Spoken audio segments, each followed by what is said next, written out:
thina singabantu sinikwe i-ability to make things, but we cannot create. Siyalinikwa nje elagama, siyalinika elagama umbane xana engumuntu okwaziyo ukutranslate kuthiwa creative. But in reality, uThixo yedwa that can create. Uyakwazi ukudala inhliziyo entsha kwinhliziyo endala, enze imiracle. Kuphindeke oogqirha nezipopolo zabo. Then uThixo is a miracle worker through creator work. Now, when uThixo edala, ithi Bible from the beginning. Ithi Bible in the beginning. God. Because in the beginning of the creation, God was already existing. Because He's the one who began everything.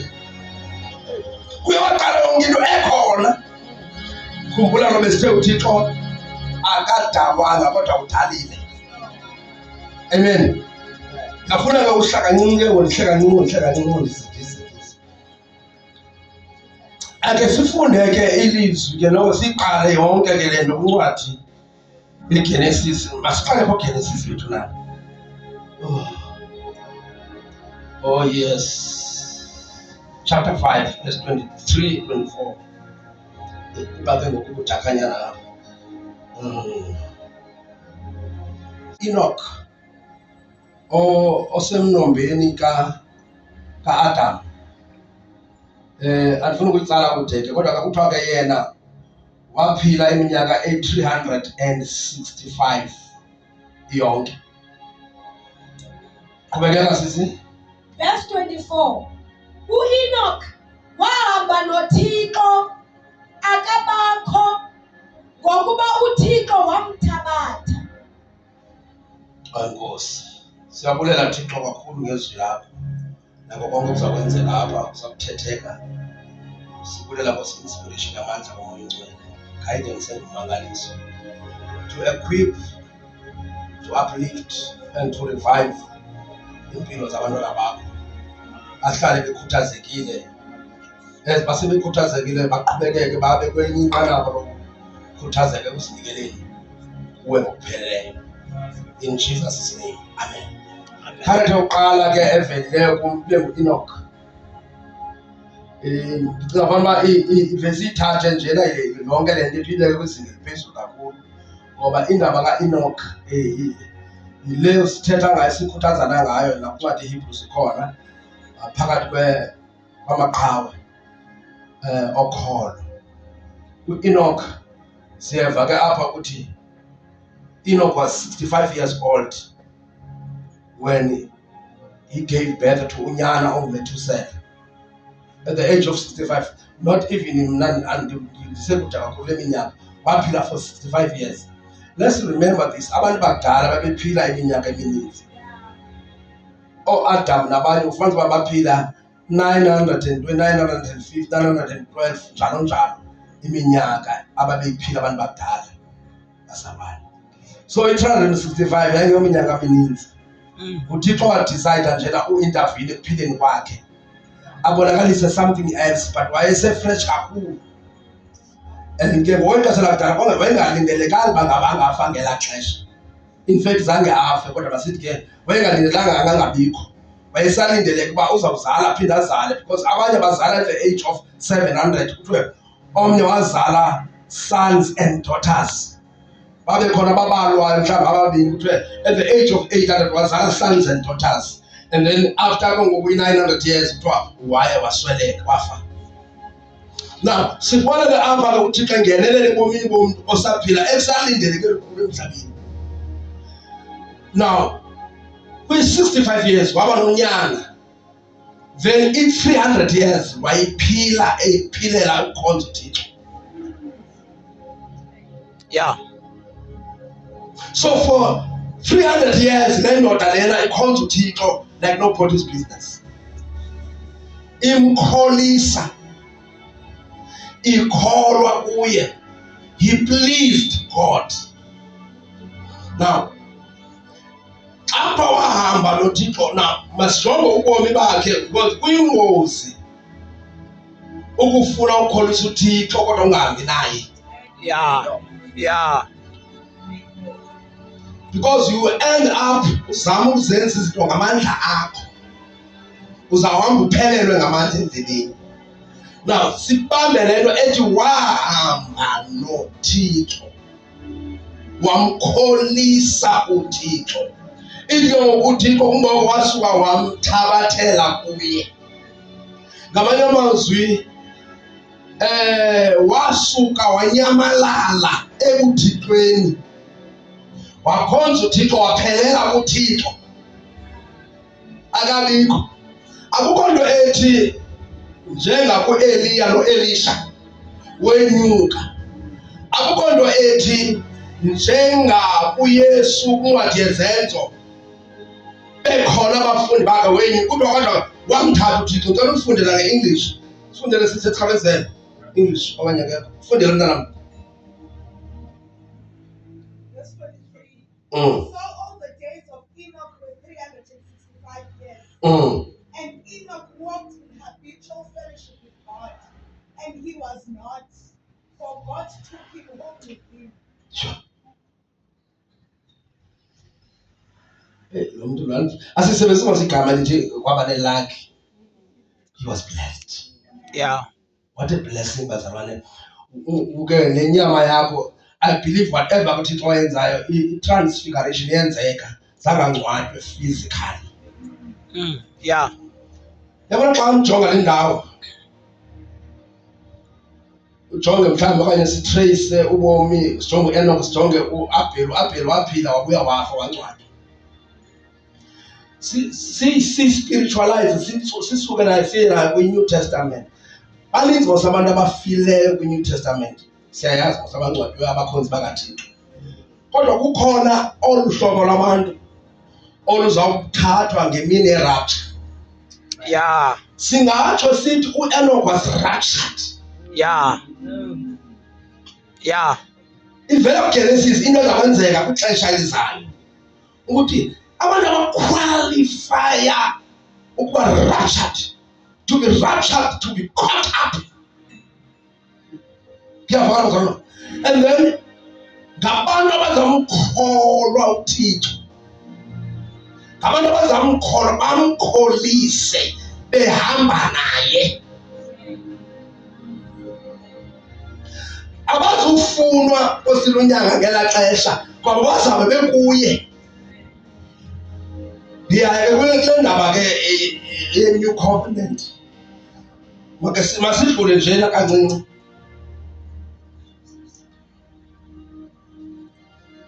The meaning of that he walked with God, it signifies that he was close, he had a close and intimate fellowship, habitual relationship with God. Yeah. Close, intimate fellowship and habitual relationship with God. Enoch's life exemplified a deep, unwavering faith. Yeah. His faith was not like this. His faith was constant and growing bigger and bigger as he had this intimate relationship with God. He was not waiting, leading him to please God in a way that resulted in his extraordinary translation. Resulted in his extraordinary translation to heaven without dying. The intimacy, the fellowship, yonke lento, the commitment, sacrifice. Kunento zomhlaba ozisacrificeayo ngoba xa uhamba noThixo awuhambi naye wonke umuntu. Yabona enye indoda yenze umangaliso emhlabeni ihambe noThixo nguYohane, ndiyagqitha nje uMngcwelenteka, because yayiza kuzela igabula izicawu ilungiselela uYesu. Yeah.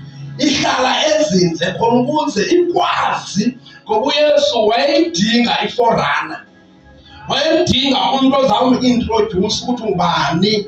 Kwakumele angasuka vele ngoba uThixo nguThixo weprotocol and order. Even noYesu ngoba physically okanye ngokwasenyameni wayengumuntu, and again ingaphinda kale nto ingakathi kule controversy, and also he was God 100%. That's why ke athi umculo waba ngumuntu ebantwini, athi uJohn he became flesh, ulizwi. Uverse 12 chapter 1 kaJohn uthi sahlala naye eyinyama, sabubona ubuqaqawuli bakhe esemzimbeni, kodwa wakhona iglory esemzimbeni, kodwa inyama futhi ekuyo ayizalwana. Yilento ibhide abantu abaninzi ngoba uYesu ukhulelwe naye njengam nawe, but isource ukhulelwa ifana. Ukhulelwe njengam nawe ngohlobo, kodwa isource nenobangela obangaba umama akhulelwe udibana notata, kodwa kuYesu yaba ngongcwele o-responsible for pregnancy kaMary. Kwanyanzeleka xa ezama kumala uYosefu uthi ngenxa yelevel yoku-understanda kwabantu, kwanyanzeleka uba ndizise i-counselling ekhawulezileyo apha kuwe Yosefu. Musukumala lowo sele u-engagile, ngoba oko akukhulelweyo ayondoda e-responsible. Ewe izulu litsho ukuthi ukhulelwe, kodwa kungomoya oyingcwele mthabathele kuwe. Ngoku ndiyehla ndinguThixo, ndisihla ndisize ebantwini kwileveli yabo khona ukuze ndinyuke nabo. But let's put it on hold. Le ndaba kayizoba sifuna sokugqibela ngayo, kodwa sendiyivisile kancinci. Nkosi yami. Any character singajonga uncwadi Lucas chapter 12, sijonge njena pha uThixo, I mean to say 26 verse 12, because of time asifunda zonke, sifunda njena uverse 12 yedwa. Isizukulwana sika Enoch esingu Noah naso ngokunjalo sibabele he found favor from the Lord. Wahamba noThixo naye esizukulwana sika Enoch, because Enoch wazalwa beThusela, wazalwa beBulamu, wazalwa Noah. Senze ngokwenzeka le nto ngokuba naye ngokunjalo wakha inqaba, ngoba xa uhamba noThixo kunezinto eziyinqaba ozixelelwayo nguye nozenziswayo singazange zabakhona before ngamanye amaxesha. It takes i-obedience khona ukuze uThixo akutraste, ujonga nawe indlela omthanda nomtraste ngayo. 11 siyakwazi ulisebenzisa eli gama but not deeper. When you are tested, your faith will be shaken, then you are not trustworthy enough for the mysteries of God. Now, uThixo wahamba naye le ndoda lona, kodwa mayakhe yintoni? Inqaba. Ngubani ozakuqala ukuzalwa? Noah. Wakhe inqaba, yeke yakhona inqaba before? No. Ekuhambeni noThixo wenziswa izinto ube ne-ability yokuzenza, ngoba uThixo xa esiyenza into kuba khona le nto kuthiwa i-grace provided. A grace provided for him to do that which God has instructed him to do. And he had to obey. Wakha inqaba. That took him many years, over 100 years, about 120 esakha inqaba. Into zikaThixo kunye xa uhamba noThixo zidinga i-patience. You have to be patient, because abantu ininzi le element ye-impatience apha kubo. Bangakufaka ipressure bengayivanga noyiva intetho kaThixo kuwe bengekho when we instructed. Abantu bayakwazi ukungenelela kwiprogram yakho noThixo, if ifocus yakho ayizinzanga uyakwazi ukuyiluza lula ifocus. Akayiluza ifocus uNoah wawakha umkhombe bazalwane. Wawakha umkhombe. Ayithe ibe iyabonakala le nto, kodwa uThixo akaconfuse xa efikile hamba nawe. Wamnika nee-measurements yanga, wamnika nohlobo lwematerial, wamnika even i-plan. Wabanayo le-plan eyinika uThixo, because zange wayenza before then. God was with him. He was walking with him. Ngalo lonke ixesha wayigqiba, kwathiwa makayiqabe ngaphandle nangaphakathi ngebitumen. Bitumen nayo yazi izawusebenza umsebenzini na, kanti kunemvulo enkulu ezayo. NgokuThixo bazalwane, noba engakhawulezi ukwenza, kodwa nayiphilo ithethileyo uzawuyenza for sure. Noba kusemva kweminyaka emininzi eyithethile, akalilo uThixo apha kuye. uThixo akakwazi uxoka kwi-system yakhe. He can never lie. He cannot lie. uThixo ongena kuxoka, asuba uThixo khona uxoka kulapha kuye, akukho uxoka. Whereas on the other side, uSathane enguyise ufanisha i-liars. He gave birth to liars. He is the father of liars. Thixo wethu, uThixo wenyani, uke kuye ukugqwetha. Nkosi yami. Akathethe iphikisi. Enye attributes kaThixo ukulunga. He is a good God. Enye yazo ukuthembeka. He is a faithful God. He is a loving God.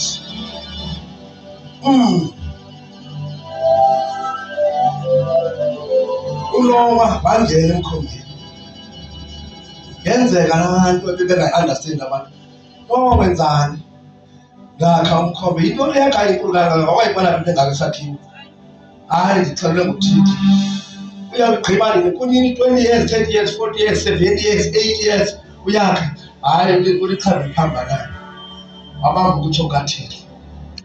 Yabona xa uthi kuhamba noThixo umva awusabeli, umva lula ukuhamba naye.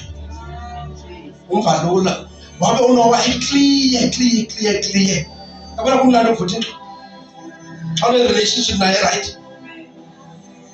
Umva lula, and ngoko awuconvince otherwise. Because you show also of what you are doing. And you know how to answer abantu. You know what to say. You can even explain what happened. Ukuze ube wakhalenda yakhala. Nyani man. Kwasinda izilwanyana kwatshabalala abantu. Kudala abantu bengamameli uThixo. Iproblem yabantu bafuna uThixo enze kubo, but ingxaki akakwazi ukufellowshipa nabo banyukunyuku. Wenza icebo asebenze ngomntu, amlungiselela abanye abantu khona ukuze lo mntu athethe naye emsebenzise ukusondeza abanye abantu. Nathi sisoneziwe ngenxa yomntu omnye owayemamela ethobela uThixo emkholisa, kodwa bekuthi umahluko uYesu. Now no-Abraham naye unjalo wahamba noThixo, ethetha noThixo. Sifundele kusi. Ndifuna uveza ke ngoku wena uThixo uncwadi ye-Exodus evela. Ndizawuya nasemngqineni bam ke le. Ndifuna uvela wena uThixo evela ke ngoku uncwadi ye-Exodus isithi ndehlile. Evela kuMoses.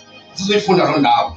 Before nje ayifunde kusi laa ndawo yokuvela kaThixo edicide uhamba nabantu ngoluntu with humanity. But kodwa uqala wavela emntwini omnye. Kukhale uluntu.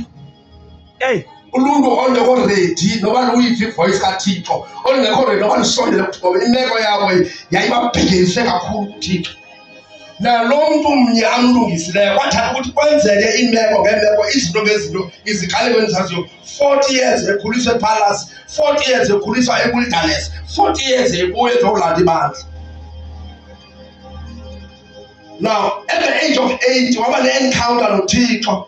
after esevile another 40 years, remember ukhulutshwe i-40 years yonke esidla ukudla kwasebhotwe eqhela usefwa, wakhutshwa imeko beniyaziyo ukulala, wabaleka kanti le nto iyaziwa esitsho ubaleka kakani nguThixo lo omfunayo ewilderness abuye as prince ayokolusa aseve ngenxa yemeko, kuphume imentality yobuprince kungene imentality yobuservant.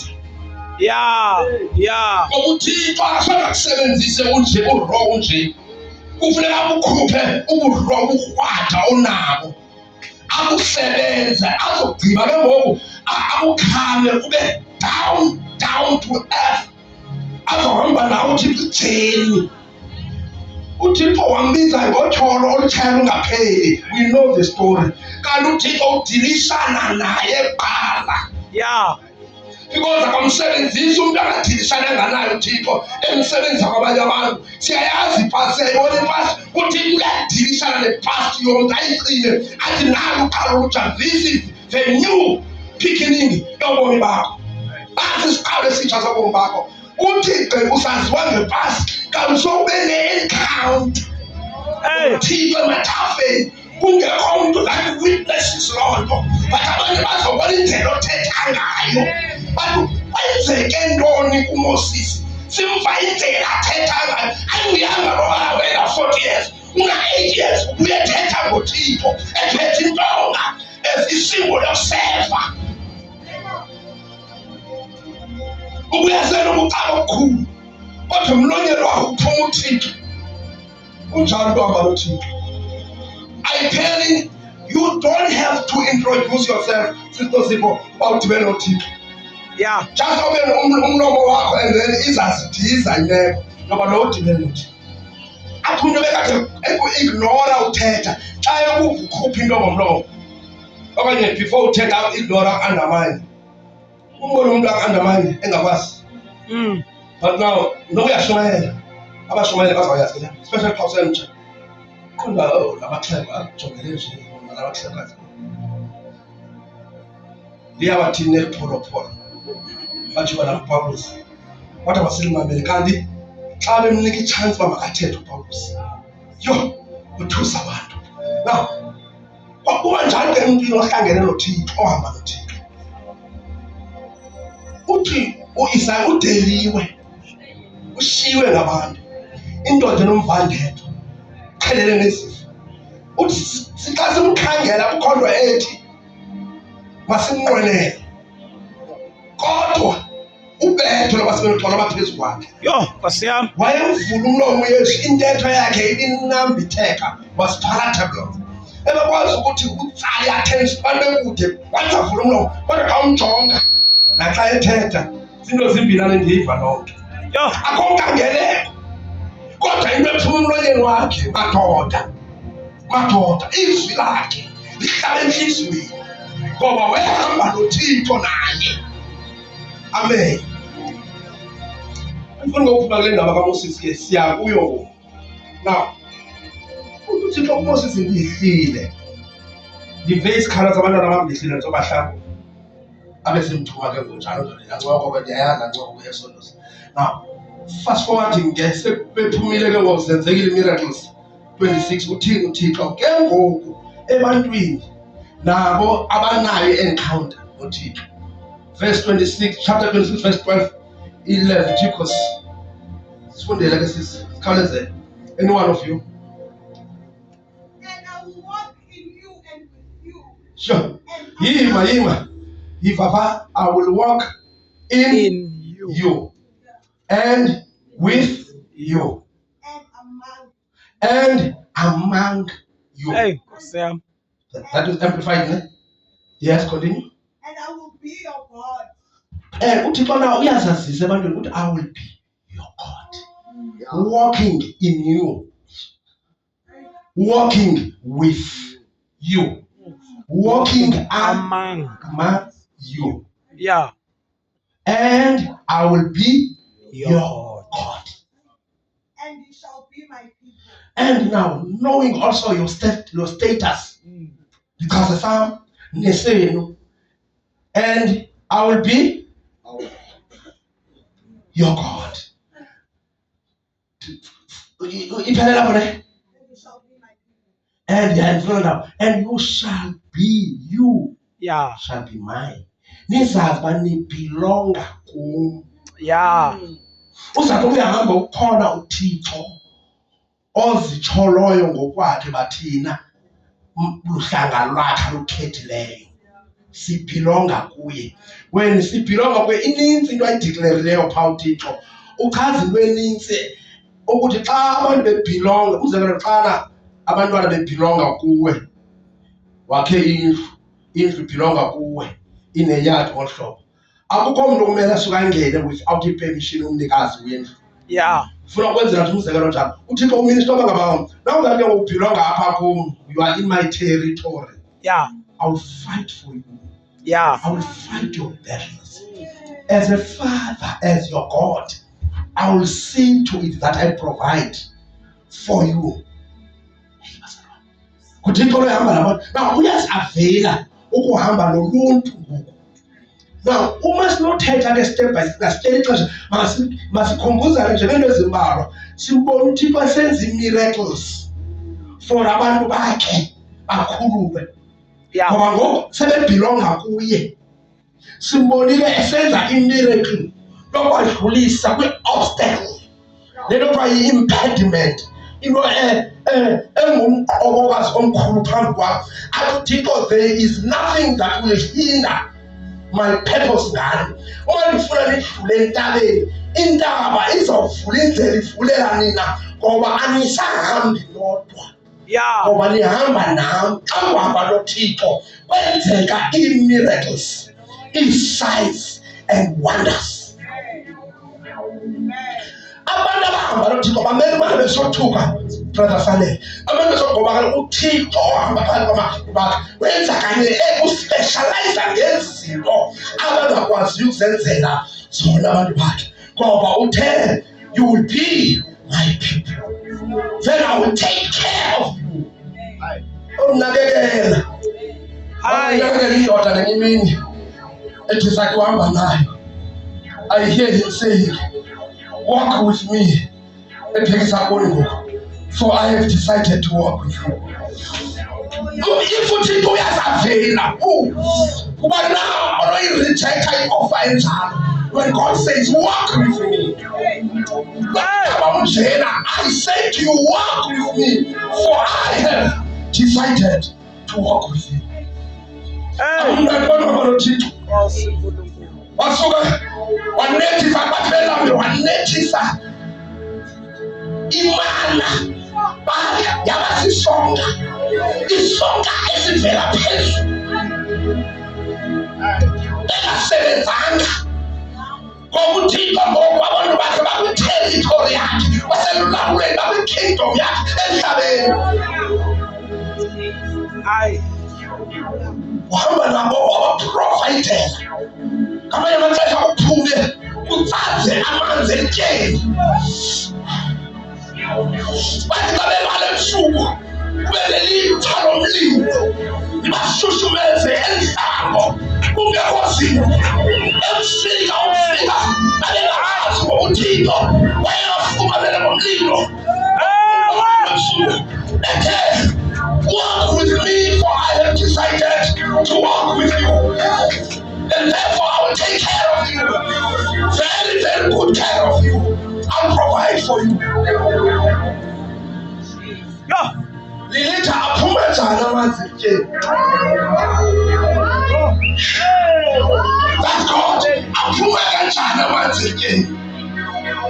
Ivuleka njani indlela within a twinkle of an eye. When uThixo khona wenza miracle signs and wonders, supernatural things beyond human understanding. No one can analyze. Even from uThixo cast aphankiso sibhine silila asimangalisha sitekise asililise asivuyise siyakakala noThixo ohamba nathi singabantu abahamba noThixo. Go. In the daddy. Oh, hayi bo. Kolule nje intoka. Kuhamaxesha uThixo aluyeke utshaba lukusukele. Futhi zangathethi ebantwini ejonga ukholo lwabo. Uthi uThixo xa eresponda kuMoses kuthetha abantu, kukhalaza abantu. Uthi uThixo yithi ebantwini mabathule bathi because ngexesha mabathule bathetha uloyiso, ukwehlulwa, idefeat, ukunqotywa nothi ukunqoba. Abayiboni i-victory, babona i-defeat. Now babona ke ngoku nokufa kwabo before bafe ngenxa ye-lack of faith, i-danger yokuhamba noThixo ungamkholwa. Le vision iyatshintsha. They had i-vision yamangcwaba. Amangcwaba angekho ayavela from i-fear. Yeah. Fear is the reverse gear of faith. Once you have fear, your faith will deteriorate. Ukholo lwakho luyancipha, uloyiko luyanyuka, akwazi usebenza ngokufanayo. I-fear, once you accommodate i-fear, uhamba noThixo, immediately your faith will diminish. Siza kuva nge-language. Uhamba nathi wathi i-language yakho ayiyo language yokunqoba, i-language yokunqoba. Umuntu onokholo oluphelayo nolupheleleyo ungasethetha. Se-operate and control by fear. Oh. Yahamba uThixo esemhlabeni. Uyahlala uThixo enyameni yonke. Ngibona phambili. Ngibona phambili. Mamela, angikafuni ukuya le ndaba. Ingathi mayihlele phansi ngesisela phansi.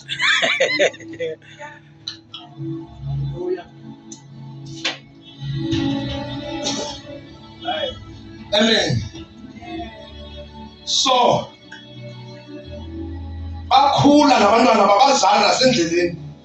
The more behamba ehlanga, the more besanda. Yamangalisana. Kukhiphiza abantwana bendleleni. Abanazimba abantu. Bayopakisha. Yabo bepasha kanjani? Bebehamba kanjani? Abejonga ilifu. uThixo uthe ebusuku nabantu mlilo. Wathi emini as a sign of my presence amongst you. It's going to be a pillar of cloud and a pillar of fire. Now, then you see to go people xana ngifuna uhamba nabo ngelo xesha. Lo ndaba khe ngishe kuyo. uThixo asasuke ngomqulu ahambe. Bamba. Athi ngomqulu uThixo. Ebehamba ngomqulu uThixo. Once bangahamba umqulu wahamba, loba umqulu welifu okanye umqulu womlilo. Ingxaki ikhona. Ngoba obedience ibalekile kakhulu lona. Once baliphinde and once ibulisa kakhulu kenkokheli. Once uThixo amuve ngomqulu loba kathongo. Ukumuva ngomqulu isesayini wakababa. Yeah. Ngoba i-danger ungahambi umqulu welifu okanye umqulu womlilo uhamba ukusala be-exposed. They are no longer under cover kaThixo. Now, provision basibaphumile kuyo ngoba mamela kufuneka ube careful xa uhamba noThixo. Uhlala uThixo ahamba. Yeah. Sila ke journey mfowethu. Yeah. So kule journey, we journey as uThixo ehamba nathi. We move as uThixo emova nathi. We stop as uThixo estopha nathi. Kafaka. Now, in fact, nasistopha ngokuThixo stop. Ngoba andifuni ukuthi sistopha ngokuThixo wasifuna stop. Sistopishwa nguThixo, simiswa nguThixo. Xa sihamba samza ukuthi i-timing yekaThixo. Kafaka. Now, ama-Israyeli eneke ezo-benefits zokuhamba noThixo. He provided bakhulisa nabantwana abaphume e-Egypt bebancinci bakhula neminyaka nesihlangu nempahla. There were no shops. Yeah. Hence uThixo wadecide ukungabahambisi phakathi kweentlanga. Wabahambisa emathafeni in the wilderness. Wayefuna ukuziveza so naxa befika kwilizwe lenyebo angafiki baphaphe kube kuhleli kubo i-provision kaThixo that our God is able to do exceedingly abundantly. Then now uyabatrayina bengoba apho bayakhona sebaxelele ubasa kwilizwe lobusi nobisi. Ngamanye amazwi uThixo ubaxelela nge-destination yabo, akabaxeleli ngezinto abazokudibana nazo, so that i-vision yabo njengathi silindele ukuya kwenkosi bazalwane. We don't know where we are. We are 100 years. I don't know whether we're 10 years. But we are right destination. Kulula once we vision yalapho uyakhona. Kulula compromise endleleni. But xa une-vision yalapho uyakhona, no matter kwenza kantoni na apha endleleni, i-vision yakho ye-sustainayo ubheke phambili. Amen. So now apha uhamba noluntu. Qala uhamba noMoses. Wamsa uMoses ebantwini. So uMoses waintroduce noThixo ebantwini bebekade bekhala. Wathi uThixo univile kodwa akaphendlanga uthethe kuba akathethanga kubo ngoba uThixo xa ethethe ebantwini bonke kuba confused. I-order iyalahleka. Njengoba thina sithi bandla kamoyingcwele nje kufuneka sibe careful. That is why uPawulos elibeka ibandla ngendlela ezisa ulungelelwaniso. Because naxa uprofeta kufuneka uprofeta orderly. Nakuthethwa xa uthetha izilwimi mazithethwe orderly. Glory to Jesus. Awunoprofeta abantu abayi-18 abazacawe yi-1 ngabo siprofeta ngabo. We have to control because uThixo xa ethetha into ibeke. And abe nendlela ke ayipasisa ngayo. Mamela ke ngoku. Now uthetha ngoMoses khona ukuze ibe nguye ozawunika imithetho ebantwini. Enye into ke noyibalula nje xa sizogqitha ke siya ke ngoku ngafuna uba 1 or 2 qha characters ebhayibhelini, then I will share my testimony. Now uThixo wayohlala ngoba xa uThixo ethetha nawe kumele ube nayo indawo eyingozi yokuzisokha ebukhaleni bukaThixo. If ufuna uba noThixo kunethomi ekufuneka uzibhekelise. Kunabantu ekufuneka bathi ngoku bathandayo. It takes umuntu akwazi u-evaluate abona naba abantu nakuThixo. You have to decide. Unfortunately awuzukwazi uhamba nabantu abakuThixo ungelishwa. Xa usakhula nani ngabazalwane siyanyeka ngamanye amaxesha sibone uba i-prophetic funeka ufundise kodwa ke njengomfundisi uba hayi into yokuthoma enkonzeni bazalwane, because once ungene ngala mnyango noba nizeni bayidwini, I'm telling you anozukuliva ngokufanayo lithi. Anizibane encounter efanayo. Abanye sodibana nix, abanye sodibana nix, kubekho lo aba babini bazosikeleleka ahlele ngomunye babanjwe uThixo. Platweni kubekho oyi-1 okanye 3 qha abazosindiseka. Now it will mean step esilandelayo nika abantu arm's distance ngapha nangapha and give God his space. Stand ngokunobo kwakho. Ungahambi noba ungumeli yongumuntu zimele wathi intsindiso i-personal. And awukwazi ukumane ebheke saphi ungena uhambe nayo i-personal encounter. I will continue mentioning it because igama linamandla salvation. If awunayo i-personal encounter kuba wena uzivele ngokwakho uYesu osindisayo uThixo ophilayo namandla kaMoya Oyingcwele akubhaptize personally baptize you. Not ubukele ngoba i-salvation ayosuleli but i-personal. Nanke namhlanje umngane wangu uyayenza but ngeke kathana wayengumntana enothome nosale nabanye but ndibona yena ngo-Emile eqhuba after so many years. Because kuyanyanzeleka apha eluhambeni uthi ube nayo nina ubhaptizwa ngayo. Oh my God. I have friends bazalwane. Njengoba bephambi kwena I have friends, many friends. Njengayo wonke umuntu. Kodwa ndiyayeka ukustory sami. Now uThixo wawuhlala noMoses entabeni ndisakule ndawo. uThixo wamnika imithetho. Oh my God. Yabona ngo xa uhamba noThixo zibakhona iinto ezibhalayo ezibhalela wena. Ukuthi zibhala spiritual. Yabona ke xa une-encounters noThixo, i-encounters zonke ziye-encrafted enhliziyweni yakho. That is why noma ungavuswa ngo-12 midnight ulele phakathi share ijeni yakho nohamba noThixo. If ever you have encounters, I'm telling you, also ngabaza, you will just speak like this. because it's something that is in you. Wabhala uThixo ngomnwe wakhe imithetho 10 etyeni, wayikrwela bazalwane, wayikrwela wehlangana uMoses. Ibhalwe ngomnwe wakhe, ithi iBhayibhile ngomnwe kaThixo. Xa efika ufika abantu benqola ngoba abantu bayalibala, bamlibala uThixo lapha ecakwabo.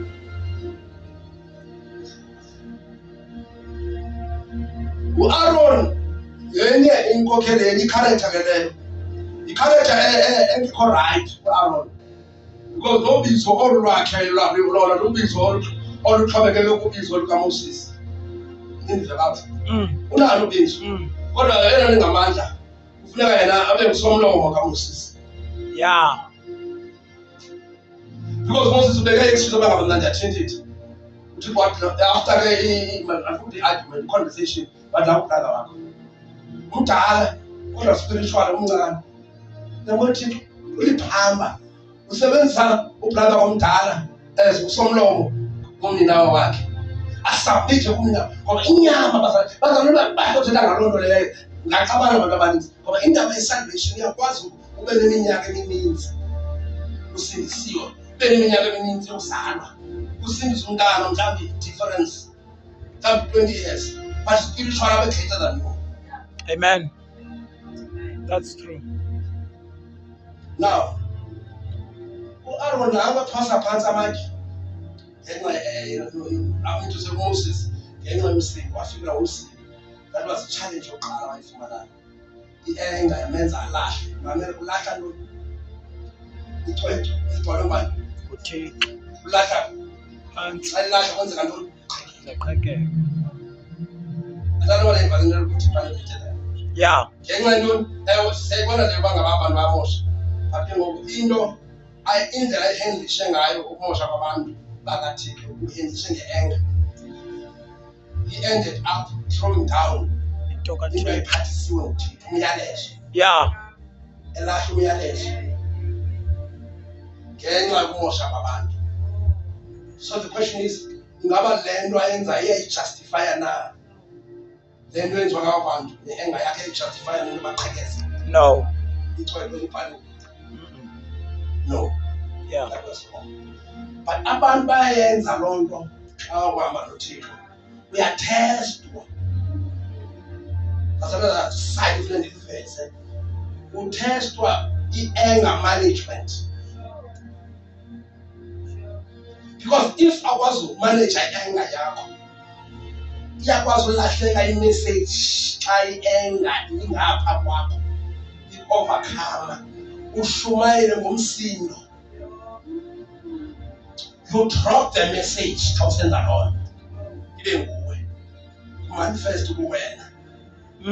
Uva umuntu ofikayo manje wakafikayo asithethi ngomuntu okwaziyo ukufundisa, thina ngomuntu ofikayo ofisitela abantu noba ke ikhona khona ifundisa kwalapha because khona uluze i-message. Yeah.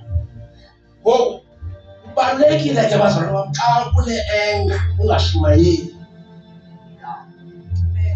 Masithi ukushumayela kuthetha xa ungumntu one-anger engaphaya, close your mouth. Yeah. Fold your arms. Because ungabetha nomntu nomsindo okanye umzalwane endandahlaselwa ndahlaselwa drive ezendomathi iteksi fanele laa ndlela iphumayo yayibona mos laa ndlela ihambe ithi ziphuma ziyi-2 ezandlela. Oh yeah. Jika ke uphaa egeyithini ibe yi-1. Apha kweli cala kule Corolla emhlophe ibe ndim usahamba so ingene le Corolla uqonda sendibungene ndibujoyina le ndlela. Ndayibona iteksi yathi ingene ingxamile. Xa ndicinga ukuba izondinika ishansi ndayibona iphiphisa umbana ke ngokuqhuba iCorolla iirobhothi zivalile xa esondela akabisagqitha. So unoteksi wayefuna ungena wanditshayisa bazana xa zivula iirobhothi wangena ndamva siyangena futhi ngenkani. Wow. Cross over. Sabe sivale iirobhothi ngexesha letraffic light ihamba nabantwana nonyana nomntana esikolweni. Vese awuvuka into lapha kum ndimlandele Yakuthini? Like, Out of anger. Sangikwazi uyi-addressa kahle. Kodwa-ke zange si baphinde banyanzeleka ndisithobe. Abantu beseteksini bekhupha ii-cameras. Imoto zabhanga zalandelana waphuma nam ndaphuma. Xa ndijonga amantlobe, heyi, ingachala. Umuntu usaqala undilindile. Yeah. Phuma kooTikTok ndiphume nakwezinto uba udrayiva unoteksi. You will find uba umfundisi wobulelane besilwa. Hayeke bazilaba sisidenge. Wandikhomba umfana wathini wenza yonke into. Jonga nabantwana bam ndihamba nabo. Anti bese namanga bazabana. Kukho amaxesha efuneka ube manga ungekho manga. I know abanye befundisi kube yisolvile yazi. Hayi nam ndandinxusa kodwa-ke banyanzeleka ndizithi. Kukho amaxesha njalo xa uyinkokheli. Siyeke ke leya phaa endleleni. What about eyalapha enkunzini? Hey. Imeko evusa wena. Evusa umuntu oleleyo apha kuwe. Evusa umuntu owabethelelwayo noKristu. Galatians 2:20, it's no longer I who live, it's Christ. Hallelujah. It I am crucified with Christ. Akusaphili nokuphila uKristu ngaphakathi kwam. What about laa muntu ozovusela kulaa mntu enqamlezweni? Now, i-anger ingxaki. So zizinto ke apha ekuhambeni noThixo siyathezwa.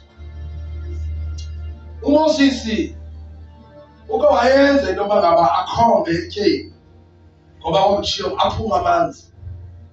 Abethe etyeni aphume amanzi. Ngenye imini wabethe etyeni amanzi aphuma, kanti kwakufanele uba akabethi uyakhomba kota right namvuyela washumela okanye kota wrong ndiyayitwista wakhomba. But uMoses into ayenza ndiyaphinda wabethe etyeni ngomsindo edinwe ngabantu. Bayakuqula abantu, but check umsindo wakho. Yeah. Guard umsindo wakho. Control umsindo wakho. Ngexesha kanye abantu bekuqula. Sometimes umathanda zabathandazi. Xa uvula amehlo kanti ufundisa kodwa endawo ehlile abanye bancokona. Funeka usicenge ononisi. Hayi Nkosi yami. Imfazwe yethu.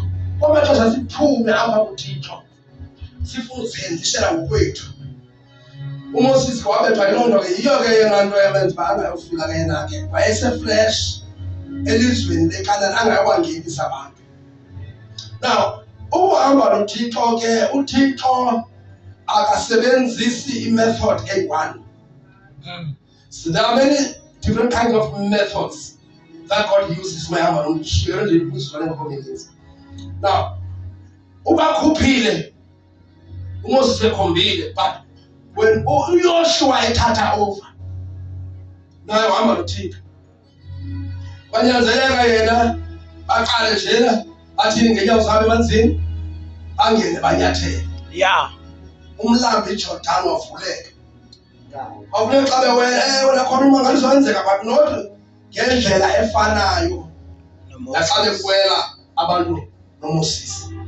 uThixo ufuna abantu abamamela. uThixo akahambi ngomgca wempuku. Ungundlela zaziyo. Unendlela ezininzi asebenza ngazo nabiza ngazo abantu. Yeah. I-experience yam endizoyishera isenongafani neyakho. Kodwa ndithi umuntu obizwe nguThixo must have encounters, must have izinto neziganeko aza kuthi xa ezibalisa kufakala uba lo mntu lona isandla sikaThixo siphezu kwakhe. uThixo uhambile nabantu kakhulu. Ungafunda noba sicele ndiyimfunde nina xa sijonga incwadi kaMikha chapter 6 verse 8 ithi iBhayibhile uba He has shown you, oh mortal, what is good and what does the Lord require of you? To act justice, to love, or to act justly, to love and to love mercy and to walk humble with your God. To walk humble. Yeah. Ukuthi bayifunayo sibe ngabantu righteousness. Sibe ngabantu that preach the gospel mercifully. Singabikho merciless while we have received the mercy of Jesus. Yeah. Sibe ngabantu abazohamba nge-humility. Not abantu abazoshumayela humility nje. We can preach when we are teaching. Ukuthi humility is required endlini kathi. But kodwa ngoku kufuneka sihambe nothi. UThixo akahambi nabaqhankqalazi, nabantu aba-arrogant. Ezinye ze-signs zoba lo muntu unqotshiwe sebenza igama elisetyenziswayo kwe-agriculture. Ugityelwe nguThixo, uhamba noThixo, uhlelwe nguThixo, yi-humility. Kulula ukufumana umuntu osetyenziweyo nguThixo. Uthobeka kangangokuba ade abe ngathi akayazi iposition yakhe, ungumzalwane yakhe phakathi kwabazalwane abakhokelayo. Aseve enze yonke into yofika enqandula ngabazali bakayithatha kawuntu. Because uThixo awukwazi ukusetyenziswa nguye ngokuqhamanga unless unexhala ubaleka nayo. Yabona uThixo uzambutha naye akazokufumana xa uzomalibala ngelinye icala. Uthi kungamniki onke amagumbi enhliziyo yakho, kube khona igumbi olilokhileyo ulilokhele wena. Uthixo usebenza kakuhle ngabantu aba-naked, abaze phambi kwakhe. Hence kubalulekile besishonini, you must have your personal altar. NjengoMoses sebenyuka intaba bekunendawo eyi-meeting point kaMoses noThixo. Ehle ubuso bakhe bungafani nokubuka kwakhe. Yeah. Amen. Humility. Size ke ngoku kwincwadi kaJona, I think that's the last scripture in this time. Ngizoshare. John 8 verse 12. Jesus spoke to the people once more and said, I am the light of the world. Yeah. If you follow me, you won't have to walk in darkness. Yeah, if you follow me, you won't have to walk in darkness. Because when you follow him, you walk with him. And he is the light, and he has declared us also as the light of the world. As we are asking, because you will have the light that leads to life. Yeah. Now, another face. It's very important. Now, you don't get the Old Testament. If you go so long, you know what's on Samuel, can't share. But for the years, 18. Some figure years. We are all privileged. As we find in the Old Testament, uThixo uvise unyana ebusi awusenyama efuna uhamba noluntu lonke emhlabeni olenza isivumelwano nesivumo sokwamkela Yesu. Yeah. No one is left out ekuhambeni noThixo, even though there are dimensions asezingenile kusalvation. Everyone finds isigaba asifani, kodwa ke sonke sakwamkelwe iBhayibhile. 1 John chapter 4 verse 4 ithi mkhulu ongabuni intalo osezweni. Greater is he that is in you, not with you, in you. uKristu imist azabani. Oh my God. Elona balekile kakhulu akayikwamkela uYesu, umamkela abe kuwe. Ahambe nawe. John 15 verse 3. Nihlale kum nami ndihlale kum. Revelation 3:80. Ndimemnyango ndiyaqonqoza uba ujawalivili izwi lam ndongena ndidle naye naye adle nam. That is the walk lomuntu emhlabeni uJesus. Hallelujah. Awusindisiwe uhamba wedwa. Awukwazi futhi uzohamba wedwa emhlabeni. Amen. uJesu wathi yenza nisike zasiyekele. Hlale kunye nathi. We have experienced izinto ezininzi kezokuba uThixo ezibonakala kuhamba nathi. Sonke silapha, that is why thina abantu basindisiweyo siba nexesha lokunqina. because usenzela daily izinto uThixo ngoYesu. Now ngoYesu sikhululekile. iBhayibhile John 5 and Galatians 5 ithi mani ngokwenkululeko lethu uKristu wanikhululela kuyo. Yebo. Ingabuyi uba wasikhululela basibe ne-permission, sibe ne-authority yokuhamba naye. Ukuya kuMatthew 28 zithi igunya lonke linikwe mna ezulwini nasemhlabeni. All power and authority has been given to me. All power, all power. Yeah. Sihamba naye, we have all power. Yeah. We have power. That is why isibalo nabamangala asing somntu ayebo. Sibona umangaliso bekade zokutsha. Zange nalala ngosho. Babona imali enhloko buhlungu, but ngoba andisayiva. Bakusenzela le wakufika uYesu all power. All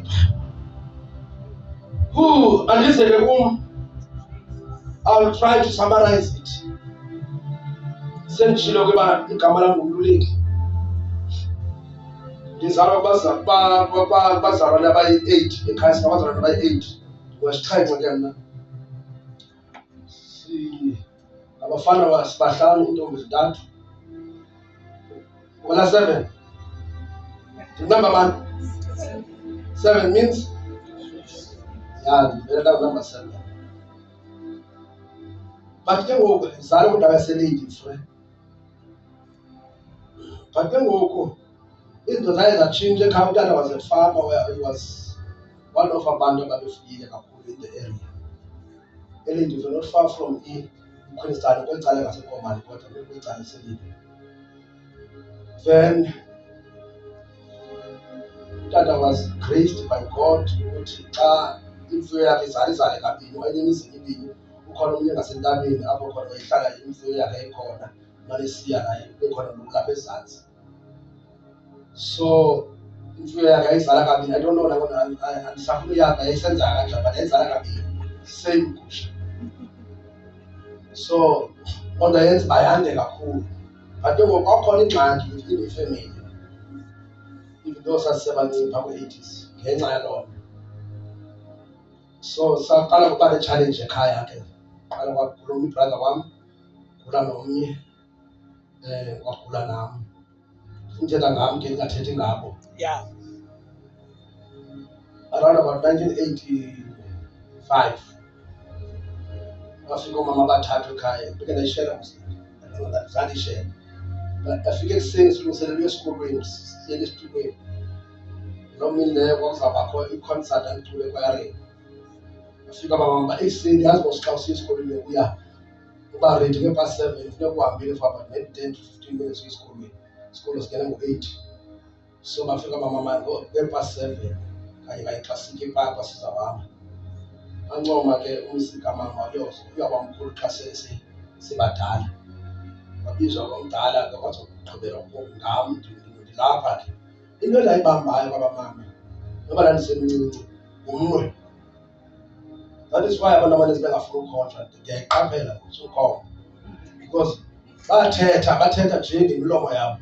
Wathi laa mama xa bethetha uba uphume kuqala embiza ngegama wathi hey uzawuba mkhulu.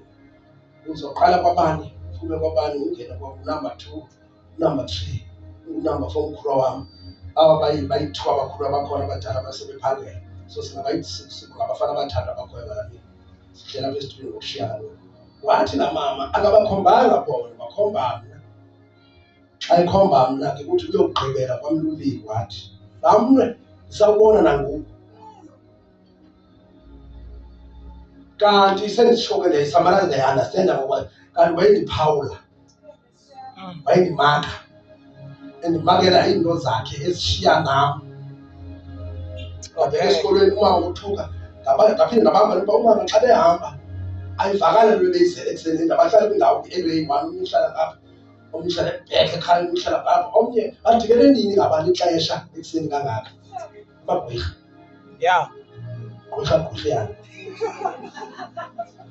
And balale beplenile kahle ngam bazalwane. Kade khona uThixo. Hey, Nkosi yami. Kade khona uThixo. Kade khona. And I-experience yami ithi uThixo wahamba nami ndingahambi naye ndingamnakanga nomnaka ndingamazi wahamba nami ndingamazi. Umama ke nje ke uthuka umama waqabisa wathi hey umntwana no khona efaniwe sinale nto yenziwa ngabantu. Hayibo lelo ke abanye abantu bayifuna baliselanga abantu bathuze nje isagcwele kodwa bebezofuna nalesini bantu bebesele izolo kanti siwabe lapho bayamazi umama udla kupheka amahle. Ndabheka esikolweni ule kwayarini umama yokuqhubeka nabaphekayo bapheka umama esikolweni sakhe nakupheka umntana umama ndabanye ungane wami siyehla sisuka esikolweni. Ndiqala ndihamba ndibone kwenye intsimi inkomo yasekhaya inkomo zasekhaya zihlala phezulu entabeni singekho apha ekhaya manje sokuvelelwa ngoko tata wayefile nazo lenkomo fen hayi mani inkomo yasekhaya ndithoba umfoko endihamba naye ndifuna ndikhabamba la ubhaka wam mani uhambe ndabaleka ngene ndisecinga ingca inde nam ngumfutshane ke ndayiqhuba le nkomo. This is my testimony kaZamani. Ndayiqhuba le nkomo xa ndiqhuba le nkomo kubekho njena mani ndizawuthi ngamanwele kubekho nje bestrange anyana nje mani ngabe same day usemjikeni kwelanga bebefike kusasa mama kubekho nje amanwele athi heyi mani and then ndiba comfortable sifike kwindawanyana nje ebufolwanyana but isaqala nje bazindonganyana but ke it's not that deep because ingabe inkomo lena i-healthy eyifike la nkomo mamnyanga ifike ingafuni ukudlula ifike ibhrike ngolu hlobo ifana uba iyatsiba ngolu hlobo ne lula and ndiyayazi lula le ndawo for yona then ifike ibhrike ide inyabe while isenzane into ingafuni kukhona into enzeka apha kule ndiyivayo nokoyika novalo ne-feeling estrange ithi xa itsiba sekudala intsibe yokuwa ngaphaya iwe folokohlo iwa bazalwane kwindawo encinci nothi ba itsibele othi xhanya no itsibe nje yathi yawa folokohlo ndayijija ndatsiba nam ndayijija ngomsila ayaphakama ndayishiya apho ndilila sendifila rongo ke ngoku nam fike ekhaya kukhona sisi wayekhona apha ekhaya ecingisa apha ekhaya ndifike ke tata kekho ndixelele uba kwenzeke into ndihambe ndodlala xa ndidlala mani ndingafili rayithi sendifika pha futhi laa ndawo sasidlala kuyo secaleni kwendlu umnye umama babamama bathaba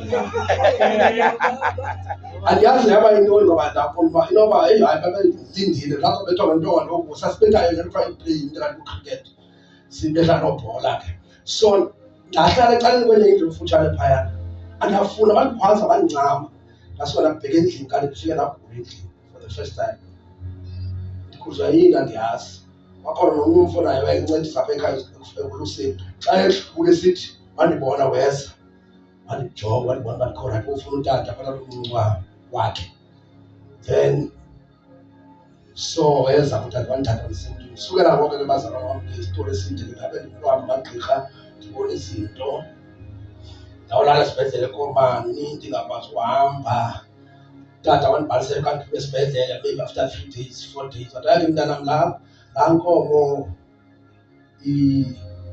uyishiye phaa laa gadi yakwabani yokuphuka imilenze yonke sayixhela ngoba yayimoshakele imilenze ndafika inyama seyityiwe andayazi mingisha ntoni ngoko then ke ndasuka ke ndihamba bathandazeli ndasuka ngapha ngapha ke hayi ke ndandizibona izinto live zogqirha babe nditsala ngemilenze ndihleli noba kusemini andisithi bandiqupha neetshomi zam ndibanjwe ndifuna ukutshoniswa yinto ndisive ayiso sandla som but unfortunately sive wandimndedwa esi sandla Hey, Nkosi yami. ndaba nomvandedwa ke ngoku noba ndihambe ehlathini ndaweni namahlaka afuneka ndibe phambili afuneka ndibe semva ngoba ndoyika apha ndithini kwafika someone owayehlala ekhaya naye encedisa ekhaya dala kodwa kusheni dala ungubhuti omdala usekutlisile wathi uthunywe nguThixo bazothandazela mna around about 86 Hey. wathi undiboniswe ndihamba nohili ndike ndahamba nohili bazamane ndike ndahamba nohili ndingamazi wathi undiboniswe ndihamba noThixoloshe Ukadi. ndandimncinci kodwa ndayivuma loo nto ngenxa yendlela ebendifila bendingakwazi uchama phandle kakunyama bendichama apha esitupini ndivula umnyango funeka umnyango uvuleke ukhanye ndachama apha emnyango Otherwise uba ndiye endaweni emnyama ingathi kunento ngandibamba ihambe nam ibaleke nam ndiyayiva. Bengangeni kwindawo elo hlobo indonga whatever ndedwa. Uba kwenzeke ndihamba ndedwa funeke ndijonge indawo indonga ezingekho nzulu ndibaleke kakhulu. Ndakhula ke nalo mvande ndandikwazi ushelela even neentanga zam. Wafika lutata wandithandazela wandibeka isandla. Eventually ngaphela into yohlala kuye ke after some time wabuyacela undithatha enze imbuyekezo ekhaya ngoba nasekhaya wancedwa wakhuliswa. But ke ndaphinde ndabuya ekhaya ndaqhwesha. Andifuna ndibalisela inyama ndihlekisa ngale nto bendayenza because ndaxoka epolice station. Phaa ebuKristu ndafika abantu ndilahlwe ngumama. Ndikhwele ibhasi from indawo kuthiwa kuseyona. Ndafika ndehla imali yam ayifiki eNkomane town. Iphela phaa evetlisi ukuthi abantu abayaziyo. So kwanyanzeleka ndothulwe ngudrayiva. Yebo thile imali yakho yi-22 cents wena hlika. Phelele apha. Xa ndisehlika ngo ndizawuthini? Atshona ilanga mamnyanga ndisekutlisile ke hamba ndizawuthini. Ndikhweshile apho endihlala khona. Phakathini nendawo.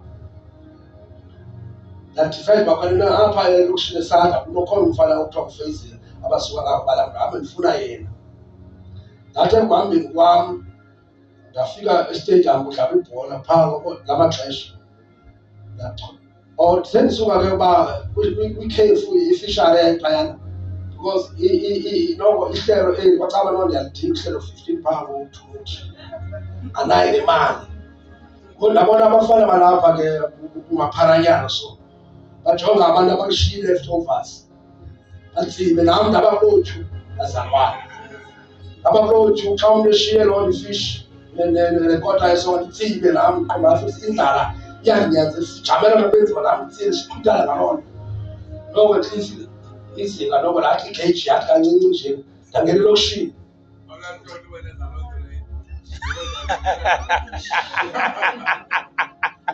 Ndicela ndinyamezele kancinci bazalwane. Now xa ndingena elokishini ndibe ngoku kwabe sekudlalwa ke ibhola apho ndake ndahamba nje kwakhona ndifuni awunakhaya wena funa uprofesi. Xa bekhona into bazala endibonileyo ndihamba naxa ndihamba ndabona i-okap inegazi ndathi kuhlaphe umntu ndiyalala ndayithatha ndayifaka pothweni. Ndazikhusela ngoku andihamba ndizawulala pha. Ndaphinde le nto bazala ndayagqitha athi hayi wena ufuna abantu ndathi ndifuna profesi. Wathi okay yisa jikela kwisitratweni siqhubi yho hayi ke incedile ndifike profesi. Xa ndifika ngomnye uFezile wandithatha laa mama wathi mntanam uvelaphi ungubani? Ndathi mama mna umama undithathe wandilahla ngapha eyona uyona ingasebhekeni mbekweni undilahle phayana umamam. So mna bendizama ugoduka ngoku qha imali bendinayo iphelisa apha evetlisa. Wathi hayi umama kungcolile. Oh abafazi awambona umfazi owenza le nto. Icango lale ndlu ke umnyango awuvala umnyama phaa ufika ngabani ixesha omtsutsi. Wafika uFezile in the middle of the night. Atya ipapa futhi sivalomile nePritchard nomzi. Ngilambile. Hayi right.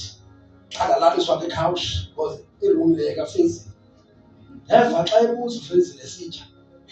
Yona ithi bani lo? Hey, umntana olahle umamakhe. Tonto. Funeka uvuke ekusasa usemapoliseni ntanam. Hayi ke shem ucaba naye uFezile uyavakalela ndalala. Wabiza itshomi yakhe ekusasa ndahlamba ndahamba. Hey. Ndiyacinga ngoku ndingena ukukela amanyana nangu. Ndizawufika ndixoke nyhani epolice station. Kodwa xa ndifika phaa epolice station ndizawuxoka andithatha amapolisa andiseka. Xa ndingena emnyango ndathi hayi bendixoke. Ngoba umama msonza abantu soze. So bazalwane ke into yaphantsi kundehlela kukungqina kwesibini. Sinqumla ehlathini abantu abayaziyo isanda. Khona ihlathanyana phaa before ufike phaa evetlisa. I am sure laa mfana wayehamba nayo efuna ngoba kwakungela xesha labantu phaa ngonqumla intloko thengiswa kwemizimba yabantu. I am 100% sure. Ndamva enomsindo exabana noFezile lo uba uyekela ntoni mntwana asikayiyeki ntwana xa kanye sehlathini. Heyi baxabana akavumi uFezile lona yena umdala kufuna ndisekenje. Siyeka mani lo hayi mani. Hayi bazalwane ndaphila ngenceba ndaphumela ngenceba kumfuna lo. Ndafika phayana ndizozama usikhawuleza iside kweletori zam. Ngethanda nje uyiveza nje le ndawo. Xa ndifika phayana nyhani ndihlale ke ndichaze. Into mandihlale phantsi kuphakanyiswe utata naye chaba kunemfuyo eninzi ibiwe. Kanti loo tata uyamazi utata nomama. Xa ebizwa ifani, kubizwa mna okwesibini, kubuzwa ifani yam ndiyichaza ukuthi hayi bo, khawume epolisa, ndikuthini? Uthi ngubani? Ndachaza, kwabani? Ndachaza athi hayi bo, kodwa loo mncinci bakhe naba apha kwalapha futshane ekuthi sinyhani ke bakhona kulaa ndawo akuyo lo tata, uhlala umntana omncinci bam bobabini noDabs. And wazi umama way back, and usuka kulaa ndawo utata afuyele kuyo okwesibini weyifuye phaa. Wathi ndicela lendinike lo mntana nokulahlwe ngumama bakhe ndiyabandla abazali bakhe, ndihambe wasayina. Wahamba nam wandisa utata omncinci, ndalala kwakhe, ndachaza inyana athi hayi bendixokile tamnci, otherwise bendifuna ugoduka. So ndabe ndisindile. Kanti xa ndifika nje ndiyeka phakathi esikolweni, ndaxelelwa ke ngutata again esikolweni, kanti kuza kufika umfundisi waselokishini eKomani owaprofetwayo ligqirha. Tata nomama beye kulo, lathi eli gqirha lathi, tata uDesemela, mama uDesemela, into elapha kwakho inkulu, andikwazi ukunceda, kodwa ndibona umuntu onxiba isuti ophethe i-briefcase odelekileyo uzawufika nincede. Zange kube kudala mani, wafika omnye umama waxelela utata apha elokishini unabantu abancedakalayo ngohlobo kulo mntu othile. Utata nomama baya bathi katata ndifuna ungenisa inkonzo, kanti ufika kwi-salvation ezilalini ekhaya. Nkosi yam. Ndasindiswa ndivela kolusa, because utata wayethanda imfuyo. Ndafika inkonzo sekuvalwa, kodwa basamkela uyesu, ndabamkela ndihayi ndivele ntshumayelo kakuhle twele ekhaya. Kanti ukutshintsha kwezinto, that was 1987 bazalwane. Ndamkela uyesu, ndaxolela isono, ndathola isimanga, umvandedwa lam ukuloyiko, izinto ezazindileqa zamanifesta tata physical. Ndihamba nomkhulu wam sasizibona ziphuma ngasekhaya, kudala mosithi kwakho imizi ethile ne-TV nengela TV. So sisuka umzi ukubukela ibhola ungorhatya nje, zandigqiba izinto ziphele emehlweni, kanti kuphuma kokufa ekhaya, izinto zazindileqa. Umama bengaqondanga notata bangaba mabathini, umfundisi uthandaze manzinuka, bandisa komnye umthandazelo wayenentambo. Indlu enye enguLonto emdaka, uThemba ozofika uncedakale khona kuyo. Uthemba kule ndlu ngezaa ndlela, ulusizi, alihlekisi ukuchaza ndimeko yaloo ndawo ndasuka kuyo. Umfundisi waphinde wabuya wathi hayi tata uDesemela, bekuphuma ukufa, bekufanele uba nenza noyenza loo nto, funa ndibeke isandla. I respect that man of God. Nkosi yam. Igama lakhe ngumfundisi uNcanywa waseBhayi.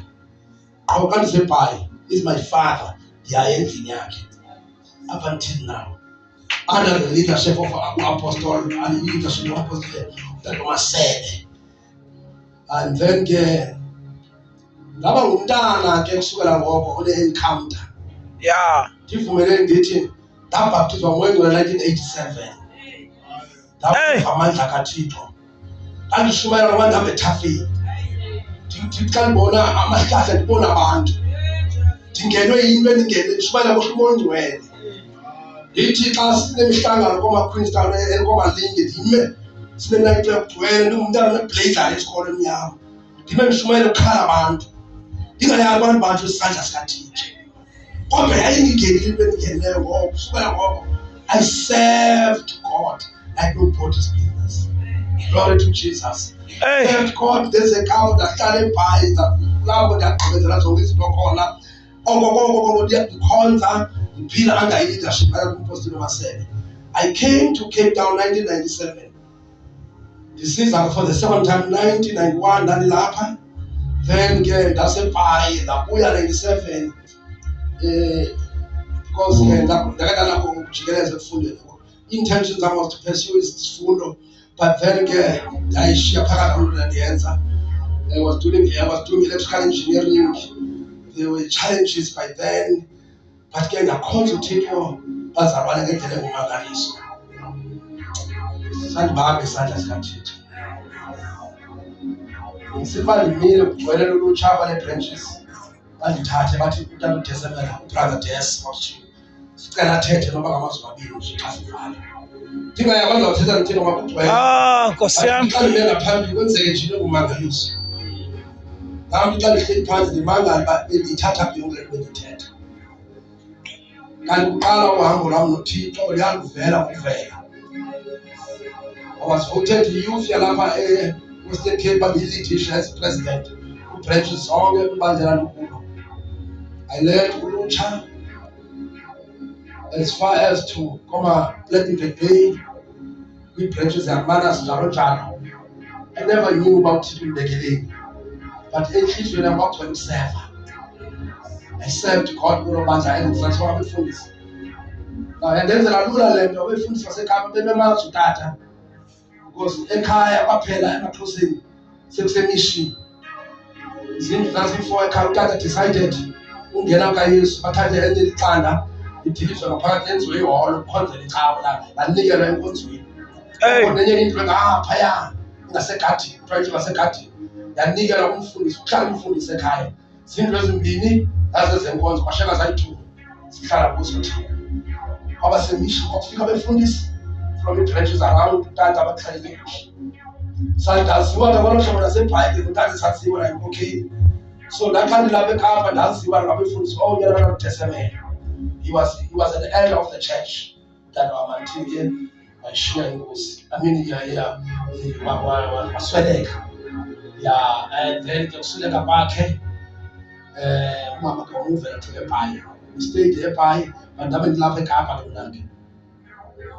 Then I never knew uba kuyo yonke le nto khona into esendibekele yona. I had a vision ke ndisesemakhaya ndisemncinci. Konzo yam ndiyazi abantu bakudala, amavangeli akudala, abantu abakhulu abebekhokelela amabandla akudala bebengazihoyanga into ze-keyboard. But kwakuhleli kudlala i-keyboard umqondo ibe ne-vision shwela kune-keyboard. Andazi uba i-keyboard evela apha, because i-keyboard sasiyiva koDerek Nzimande nje, like sibona ke nje ngelo xesha. I never knew about Thibelekele. Ndizame ngokuvuthwa undaba. When I was leading ulutsha, uThixo wandinceda ke kunye negroup yam. Fortunately, umama uPastor Nyanga wayengumakoti kunye nonkosikazi wam. I got married, came here alone from PE, 97, 98, 99. I saw umfazi ebandleni nje kule ebaleni nje la. Imehlo lami lijonge lo sister. Siyacula kamnandi uSister Bless. Kanti ke unkosikazi wami nyana wandibonisa uThixo ke hleli endlini ubukela i-TV. Ngaske andayibona i-TV, ngaske ndabona yena andiyibona i-TV, ngibona uSister Bless endingabikho ke nalo. Ngaqonda uba xa ndibona uSister Bless eTV-ni icace uba ngulona lo unkosikazi wam lubambo lwam olu. Andimfonela esikhondweni nabeSayidwe Police Station. Ngathi ndicela ukubheka kaloku uyakhukula musikudala ezana zikaTelkom. Yeah. Andimfonela uSister Bless ndicela ukubona. Yintoni brother? Ngathi ndicela ukubona tati. Andayishaya iqhuma bazalwane, zange ndijikelele ngojikelele. Ndayishaya indaba ngathi no. Bendike oku. Sabe ke ebamkazi siyavana. I got married 1999. Hallelujah. Amen. Supernatural uThixo wandinika umsebenzi, from omnye umsebenzi angena kumsebenzi we-engineering. I worked there for only 6 months ngatshata umtshato omhlophe that I never planned to have. That ngosuku sizaba nesihle ngomgqibelo. I think the end of 99, end kaNovember. I think about 8 or 31 if I'm not mistaken. So then it was on Tuesday. Yeah, impela nyanga ndifika unkosikazi kuTuesday usister ngengela xesha sithi kunobrother apho othi uyabanceda abantu abafuna utshata, uvile uba kunentombazana ezawutshata emisiweyo kwenye inkonzo kufana akho nto okhonza nathi, khonza Gospel Church of Power. Wathi ndiyalitshatisa iWhitewood, ndiyanincedisa. We did not plan for that, but on Saturday sangena emtshatweni omhlophe unkosikazi uThixo esenzele leyo ngokwakhe. Got married. We are blessed ngabantwana abayi-4, intombi zantathu. First and second born zilapha zombini, and then enye isenzile intombi engumfana. Since then I never looked back bazalwane, as I said 2004 masiyekele uThixo wayenzayo. A lot of things that happened while I was leading ulutsha provincially. Then 2004, the Lord spoke to me while I was sleeping. One of the things that marks bizo lwam elindinika assurance ezo zinto eziThixo azenzileyo, one of them I can share with you because ayimfihlo. I was experiencing uThixo ethetha nomuntu elele for the second time. Yekile enye ngenxa yexesha 2000 when leadership child. Then he came again for the second time. Same voice, same tone, clear voice, clear message. Very clear. It's a clear language. I tell to teach that is down with history. Yeah. You don't have to be around. Katana Bangapa and the condone on the Wangatonga. But I take you to now, tell them to teach as a work, I tell the voice. The amazing part I was in deep sleep, physically, but spiritually, that in my mind. Yeah. God directed me to the book of Samuel, first one, chapter 3. When I opened my Bible, I was amazed.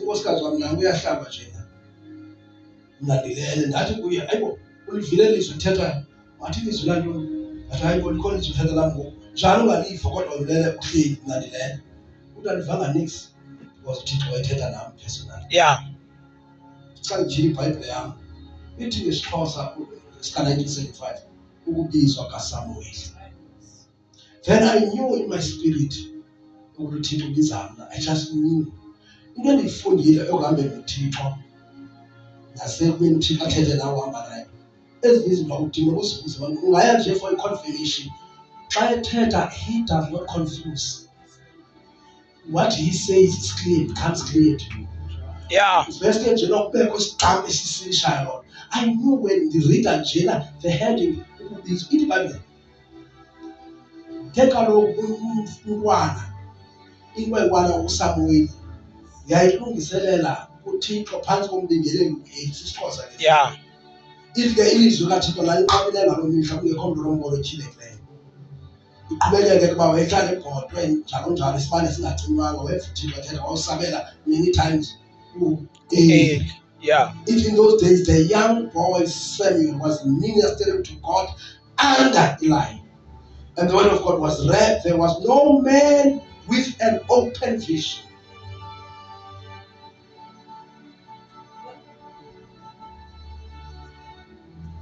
All right. Then now, what is it? Why change the plan yam? Ndaziva ngokutshintsha igiya ebomini bam. Kutshintsha ipattern ebomini bam. Kutshintsha ivision ebomini bam. Ngoba kufika uThixo ethetha into ecacileyo. Then I continued to pray. I was working bazalwane by then. Up until ngenye imini khona umfundisi engibona umbizi olapha. Washumayela le ncwadi kaSamuel. Wathi kukhona into lapha. Washumayela le ncwadi kaSamuel. Washumayela wayigqiba. I think ndathatha over nganishumayela etraining ngelo xesha. Xa ndifika eThapaki wehlile kandisehlika khona. Weza kum wathi uThixo uthethe nawe. Wathi nguwe muntu. Sathandaza apho sibambele ngoranjini imoto yampha ngodume. Sakubambele ngohlobo. Then umyeni wakhe uMamonyaka. Lona wethu sayikhumbula lawo. Sasendlini kum. Wathi utata uNyanga engumzalwane siqhuba imithandazo ebandleni lam. Watyhila incwadi kaSamuel naye. Wathi kukhona umuntu olapha endlini obizwe nguThixo ongafuniyo. Ndingafuni bazalwane. Hey. Ndifuna more sign from God. Wathi utata uNyanga loo muntu ulapha endlini. Watyhila laa ncwadi akayishumayele le ncwadi ithetha ngayo. Wathi wathi ukhona umuntu obizwe nguThixo. I never shared with anyone that ncwadi. Then ngaloo mini leyo endlini yam kungena umthandazo webandla lam. Ndazibona ndibe ngaphambili there was an elder eyayikhona. Yathi kudala uThixo waze nomama wathi kudala uThixo ethetha apha endisoyika uzakubuya ndithezimele. Umama uhlala kwalapha kufutshane nawe ndizakuxelela uzomazi. Naloo elder yathi uThixo uyevile upheleyo ngoku besithandaza endlini apho ndandiqhuba ithandazo ebazalwane ngeminyaka ebandleni lam. Ndinikwe ipermission umfundisi wami, thandazisa ndifastisa, thandazela abantu. So it was a prayer ebekeke kum, ndandiqhubekeka nayo. So yagqabhuka loo nto kuloo mthandazo, confirmations ngapha nangapha. Then on that day, particular day, endlini yam, that's where I surrendered. Remember, sibe something. Kuleka kwiminyaka yasendlini sendiyile, uThixo wandixelela uba ushumayela phi, wathi biza igama eliyi-Kraaifontein apho namfumana khona ke mayidoda. Amen. Khawuphakamise icaba se-emsa kangaka nje. Uyabathwala bonke bakhe, uyabahola endleleni. Yabathwala Jesu uyabathwala bakhe, uyabahola endleleni.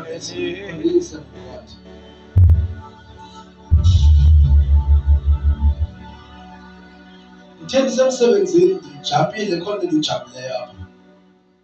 Ndithe ndisemsebenzini uThixo wathetha nam ngevoice. Ivoice yakhe yathi kum, kuthiwa not ndimnikwa incwadi, kuthiwa laa ndawo ekuMatthew ethi isivuno sininzi abavuni bambalwa. Ndandibhizi kumetshini faka ii-earplugs, then ndandibhizi kumetshini ndisebenza kumtshini, ndayiva izwi ndaxhuma, ndaliva ke ngoku nothi apha ndiliva ngaphakathi. Yeah. Ndaxhuma ndabheka ngasese, ndafika ndathandaza, ndasarenda phaa kuThixo. Kwathiwa kum mandihambe ndiye eKraaifontein emva koko. Kanti kondithandazayo kunomfundisi weKhaladi sindisiweyo ongenileyo, wandiva ndithandaza, kanti ndingene ngamandla kwisizwini. He called me, wathi kum, Nyasemela, come here. I overheard you praying at the toilet. People dropped something. Tell about this, you must go and preach. This, and you feel a connection with the now. Which one for the strong someone? I was surrendering gestos. I can find but connection spiritual. Take what come on the Kraaifontein bazalwane. Straight Kraaifontein. Zana skete kushwaya khona. Then uLesihlanu again sathetha ngento yasemsebenzini. As I was minister guest training njalo njalo. uLesihlanu emsebenzini, there was also what majority ngabantu bebala. Igama lakhe uNigel. Nigel wathi kum, when will you go and preach the gospel of Jesus Christ full time? And he mentioned something, but there is someone that God has raised for you so that as a supporter. He was on point. The second person. Then one share the leader again. Because uthetha le nto ndiyivayo ndijijisana, ndiyayiva ndiyayazi, but ndibone phambi kwam befundisi esisafarisha. Yeah. Into abangabajisana, I want to bangabandikhulisa ifamily yam ndiphangela. I didn't want to stop working. But ke ziyenzeka izinto zenjeje. uThixo xa esiba eKraaifontein, ndathi kuye, Thixo ukude kakhulu eKraaifontein, andizibanayo imali. Ndatsho bazalwane, ivoice was whispering to my ears, you must go to Kraaifontein. That was Friday, Saturday, Sunday. Ndiyothatha omnye umfana, unkosikazi wakhe eMaternity Hospital eMupi. Xa sibuya, umntu oyi-petrol attendant ugcwalisa imoto, ndithemba kakhalele 60 rand. Umfana uzokhupha le mali. Akandivanga uthi ndithe full tank. Siyacingana nomfana, xa ndingaviye imoto igcwalisiwe.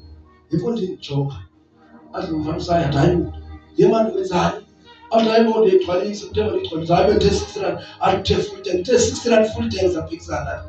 Wathi umfana, ndingalikhadi apha mayitsala apha. That was 2004 bazalwane.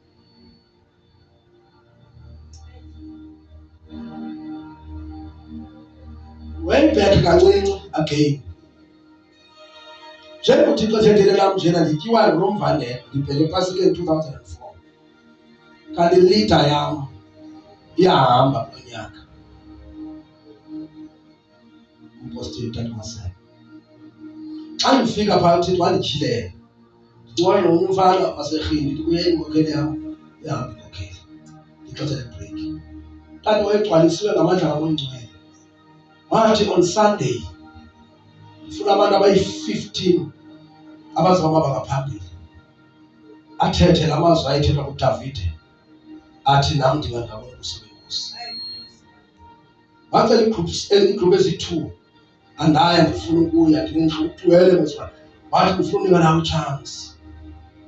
The last 15 ndaya. Bazalwane, allow me to testify under his leadership. Ndabhaptizwa umboko phayana. Wehla umoya. Andithi umoya njengobe. Wehla amandla phezu kwam xa ndigqibothetha. Sithi nam ndingangabona ubuso benkosi. Ndabhaptizwa yinto ngohlobo yafika yangena emzimba ndayipenetrate yaphelela kuyo. Ndathi ndihlala phantsi, I was no longer the same. Hey. Kondihleli phantsi. Yeah. Entliziyweni yam khona into enkulu endivayo yenzekile. But I was receiving, I don't want to say mental battle, but I was receiving something from my spiritual father. When we came back, within a week, he passed away. We went back to bury him, knowing exactly what happened to me. With all humility, I'm saying this, testifying nothing else. Yeah. This is my journey. Yeah. This is my experience. This is what I have experienced along the way. As I came back, uThixo wazenza utata unyaka kangoku. Ndabe sendiyile kanganye eKalifoni uThixo ethe mandiye ngalaa petrol igcwalisiwe. On Monday, the driver up lendlela. But uThixo, look at your petrol gauge. Your voice was speaking from within. And I know, Basama, I know what I'm talking about. Then when I looked at it, Isiba were full. I was visiting another friend of mine, Elder back then now. So what I will go to cry from the town now, I have given you the petrol. In the Rams, I around that cry from the thing I asked for the first time. Don't know what to do. I was driving, going there crying. Hey. That's where I started to preach. Being led and directed by the Holy Spirit. Uma ndifika phayana ndibuya ndafika kwenye indlu ndakhumbula umama endadibana kwenye icontainer apha owathi kum useCrayford angenye indawo ndiyize eCrayford ndinenamba yakhe xa ndixolela ndimfumana ndafuna nendlu yakhe ndawufumana iseni yakwakhe engekho yena engeyiyo indlu yakhe ndafuna kugcwele ngabantu bazalwane babe nemithingi okanye ntoni. Ndabamkelisa uYesu bonke ngathi ndithunywe nguThixo okanye kuye. Abantu bokuqala abafundiswayo loo gruphu yabantu. Then aphathi imoto yam kwenye indlu kanti le ndawo ndipaka kuyo le ndawo sinesakhiwo khona. Awupaka kwenye indlu kanti abantu basindiswe ndangena door to door ndangena ezindlini kuhlala abantu beYesu. Isuka indaba yasekhaya esukweni. Isimanga somuntu Hey. wasekhaya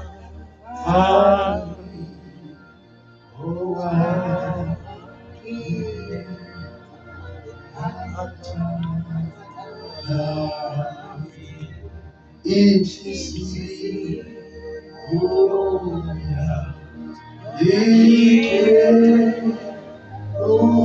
ukubonga isimanga somuntu wasekhaya.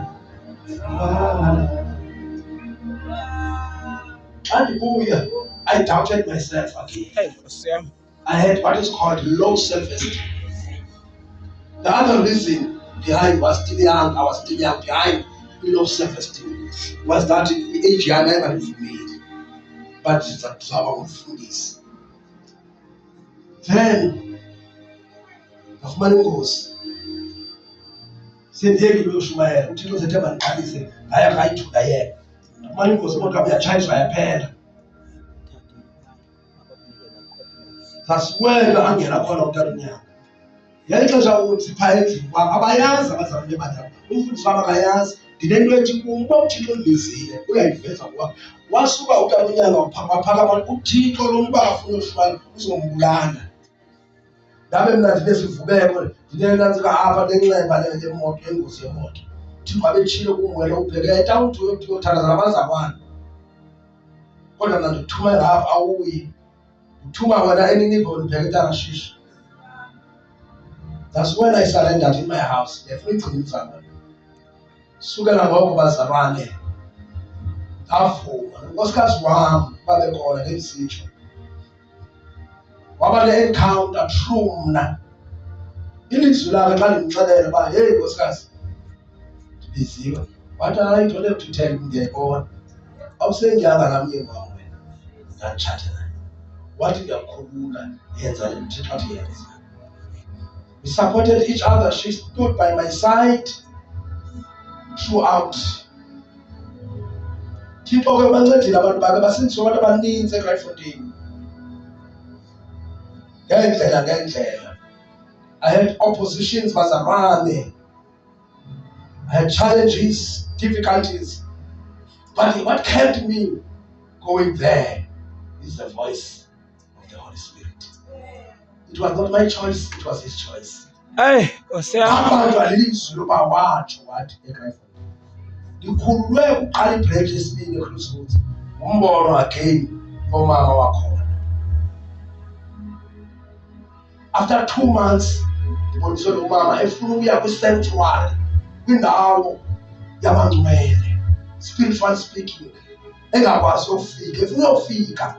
She was longing for God's presence, but engayazi indlela enomsa khona. When I saw her in that vision, found myself ndimbambile ngesandla ndisithi nantsi indlela, nantsi indlela, nantsi indlela. Ndimthatha ndimsa khona. Ndiyamazi ndamgqibela kudala. Xa ndisiya kuye, she cried. What I've been praying for a church, a Crossroads. That's where I started to branch on. From there, usuka nabantu baseKhayelitsha. When it takes igcwala, kuthiwa iQuantum Soland abantu ba more than 15 bashiwe abantu bephandle belindile kuluntu. Then I knew baba ibranch ifulekile eKhayelitsha. This is my third place or my third branch endayivulayo uKamoya Ngcwele. From here to Lower Crossroads, another branch. From Lower Crossroads, the Lord led me back to Port Elizabeth. Misintende khona kwindawo khona 20 ngasesikolweni Douglas. Nalapho khona misintende kwenza abantu basindiswa abantu babebhaptizwa ngoMoya Ngcwele sivale ukuze befumulwa begoduswa amandla kaThixo. Hey, Etshintsha impilo zabantu.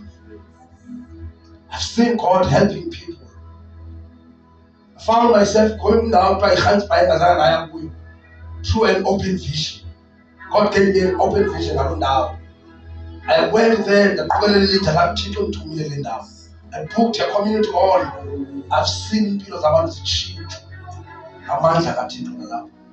I've been to places like Stexbridge, Aberdeen, open branches there. I've seen God touching lives. So that's where I encounter Fundisi. In Yorka, ndingema with confidence la ndithi Stexbridge kunenyoka egqiba amabandla. I've seen it with my eyes at night. That is khona ndifika khona kubekho itoyitoyi especial ndibhukishe i-community hall itown hall yakhona. Xa ndifika ndihlala kule poster zam phaa etawuni ndifike phaa kuvalwe indlela especially eholweni sikubhlokiwe uqhawuleni imbane. Up until one night in the land, inyoka. I've never seen such inyoka elaa hlobo. Yayijonga amehlo amahabi akhohlakeleyo. Inesingci, inescales like a crocodile. Inkulu kakhulu. I never shared umfana nambarayo. Welele kwenye room 6 kwezi kuflexa phayana. xa ungena phakathi college. The next day, the very same snake visited that man. He came to me in the morning and unqonqozele kumina, "Oh tata, into endiyibonena iqonda ndiyibonile mntaqala." Qhabe ndathi kuye, "Relax, sendiyibonile mzaba right." Later on, kule ndlu sasifika la kuyo, unyana wakhona ngandikhonza kaSathane. Etown, eSterspruit, kule nkonzo kuthiwa yiSatanism. Yeah. God has been called by someone. Through it all, I've seen the hand of God. I've seen God raising people. Bengabefundisi, bezisikoli, bengamaphara, Kraaifontein, zonke indawo out of Port Elizabeth. He raised men and women of fire. Unamandla uThixo. He changed lives. He transformed lives. Lastly, in my testimonies, neither don't testify. What ezinye i-testimony that are outstanding is when you pray for someone that you have never seen. Kwenzeka miracle without him, umbeke isandla sakho. Aphila abantu beku-wheelchairs, abanye be-insane, babuyele back esiqondweni zabo. Igeza. Only one engambonayo usemakhaya. Umfana wayigeza efunde i-unitary. Ezapha ephambana, afike ebuthini. Ngathi kakhulu kwathiwa uyaphambana uyigeza uyabetha kanti umkhululeni senifikile. Hamba noThixo ngalo. Bamkhulula umfana nathi that I command you wena be calm, to be calm. Sola, yey. Moya nini? Be still. Asola umfana wakhululwa wahola ngendlela bamkhelisisa bamthandazela and wabuyela eziqondweni zakhe umfana. Abanye I've never seen. Abantwana ngabo mostly I've never seen. True irate uThixo has touched many lives. I've been to funerals Eastern Cape whereby uThixo bekhulula abantu behamba ngentonga ezingcwabeni. uThixo enceda abantu. That is the journey with God. Yeah. Ngicela ngixelela nje iqala ngeke lishiye. Khambe mnandi bazalwana. I've been betrayed. I've seen people that divide ibandla besakhe ibandla ebandleni. I've seen zonke ezo zigaba ezo. But still, I've seen God above zonke ezo zinto. Yeah. Ngaloo mazwi ngenxa yexesha kuyahanjwa noThixo. Kuyahambeka noThixo. The very same God ohamba noEnoch baphela sebeduka ebukholeni bakhe is the very same God esimkhonzayo. Yeah.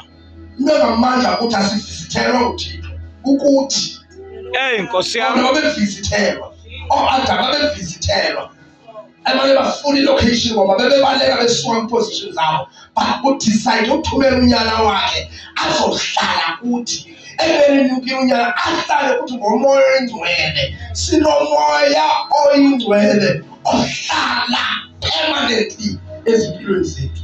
Asibe ngenyama zabo. Kuyahambeka noThixo. This is my life, this is my journey, and my journey still continues. Uhambo lami usaqhubekela bazalwane ekukhonzeni uThixo.